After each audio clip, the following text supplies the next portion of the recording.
2022 के विधानसभा चुनाव में अखिलेश यादव बेशक मुख्यमंत्री नहीं बन पाए, लेकिन वो पहले से ज्यादा ताकतवर बने हैं। सबसे महत्वपूर्ण बात यह है कि वो अब अपने दम पर नेता बन रहे हैं। जब वो मुख्यमंत्री बने थे, तब इस बात को लेकर बहुत बहस हुई थी कि परिवारवाद है। नेताजी ने अपने बेटे को अपनी कुर्सी दे दी।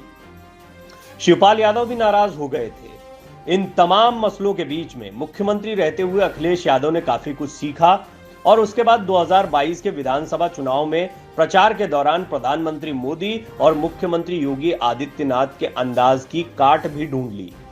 उन्होंने अपने एक अंदाज को डेवलप किया। एक नेता के तौर पर अखिलेश यादव उत्तर प्रदेश में उभर रहे हैं, लेकिन साथ ही साथ परिवार से दूर होते भी दिख रहे हैं। इसके पीछे एक बहुत बड़ा रणनीतिक कारण है। इस रिपोर्ट में हम आपको बताने जा रहे हैं कि आखिर अखिलेश ने शिवपाल से दूरियां क्यों बनाई। मीडिया रिपोर्ट्स के मुताबिक आपको ऐसा लग रहा होगा कि शिवपाल यादव नाराज होकर पार्टी से दूर हो रहे हैं, लेकिन लगता तो यह है कि अखिलेश यादव खुद भी नहीं चाहते कि शिवपाल यादव उनके साथ रहें। इसके पीछे एक बहुत बड़ी वजह है। ये वजह आपको बताएं, उससे पहले ये जानना जरूरी है कि 2022 के विधानसभा चुनाव में आखिर अखिलेश को शिवपाल की क्या जरूरत पड़ी। 2022 में अखिलेश यादव मुख्यमंत्री पद के प्रबल दावेदार बन गए थे। उनके कार्यकर्ताओं और खुद उन्हें भरोसा था कि वो इस बार सत्ता में जरूर आएंगे। 37 साल का इतिहास रहा था कि एक ही पार्टी का मुख्यमंत्री दोबारा उत्तर प्रदेश में रिपीट नहीं हुआ था। हालांकि इस ऐतिहासिक जीत के साथ ऐसा करने वाले योगी आदित्यनाथ पहले मुख्यमंत्री बन गए।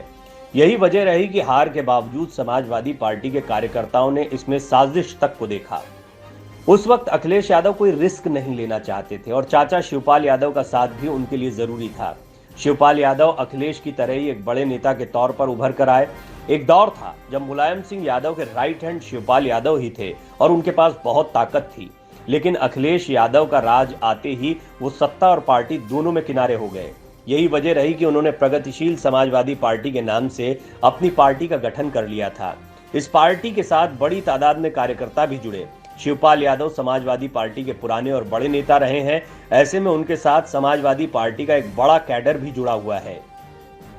2022 के विधानसभा चुनाव में प्रबल संभावनाओं को देखते हुए शिवपाल का अखिलेश के साथ आना एक बहुत ही सोची समझी और सही रणनीति दिखाई पड़ती है। ये दोनों के फायदे का सौदा हो सकती थी यदि समाजवादी पार्टी सत्ता में आती तो, लेकिन इसके उलट बीजेपी ने भारी बहुमत के साथ दोबारा सरकार बनाई। समाजवादी पार्टी 5 साल के लिए विपक्ष में जा चुकी है। पार्टी में दो बराबर की ताकतें एक साथ नहीं रह सकती। यही वजह है कि अखिलेश ने एक बार फिर चाचा से दूरियां बनानी शुरू की हैं। चाचा ने भी इन दूरियों को भांप लिया और फौरन अपने राजनीतिक विकल्पों को तलाशना शुरू कर दिया। ये बात तभी स्पष्ट हो गई थी जब विधायक दल की बैठक में शिवपाल यादव को आमंत्रित नहीं किया गया था। अब वो बीजेपी के नजदीक दिखाई दे रहे हैं। हालांकि बीजेपी उन्हें पार्टी में लेती है या नहीं लेती है, या शिवपाल यादव की जो अपेक्षाएं हैं वो बीजेपी पूरी कर पाती है या नहीं कर पाती है, ये दूर की कौड़ी है। लेकिन जहां तक अखिलेश यादव का सवाल है, उन्होंने बहुत सोच समझकर पहले चाचा शिवपाल से नजदीकियां बढ़ाई, अब दूरियां भी सोच समझकर बना रहे हैं। वो जानते हैं कि शिवपाल यादव यदि समाजवादी पार्टी में रहते हैं तो सत्ता दो धड़ों में बढ़ जाएगी। उनका पुराना अनुभव भी यही बताता है कि यदि परिवार के कई लोगों के हाथ में ताकत रहेगी तो वो कार्यकर्ताओं के साथ पूरी तरह नहीं जुड़ पाएंगे। पिछले विधानसभा चुनाव के दौरान समाजवादी पार्टी का कार्यकर्ता एक्टिव हुआ है। अखिलेश यादव उनके सर्वमान्य नेता के तौर पर उभर कर आए हैं। अखिलेश ने अपने वोट बैंक को और मजबूत किया है, जिससे सबसे ज्यादा परेशान मायावती दिखाई दे रही हैं। मायावती यहां तक कह रही हैं कि मुसलमानों ने अखिलेश यादव को वोट देकर बड़ी गलती की। दलित और मुस्लिम मिल जाते तो बीजेपी को हराने की ताकत सिर्फ बहुजन समाज पार्टी के पास है। वो जानती हैं कि अखिलेश यादव ने मुस्लिम मतदाताओं के साथ साथ अन्य वर्गों को भी अपने साथ जोड़ने में कामयाबी हासिल की है। बहुजन समाज पार्टी को मिली एक सीट या फिर समाजवादी पार्टी के वोट प्रतिशत में आया जबरदस्त उछाल इस बात को स्पष्ट करता है कि बड़ा वोट बैंक विधानसभा चुनाव के दौरान अखिलेश यादव के साथ गया है। अखिलेश इस असर को बनाए रखना चाहते हैं और शिवपाल यादव से दूरियों की ये भी एक बड़ी वजह है।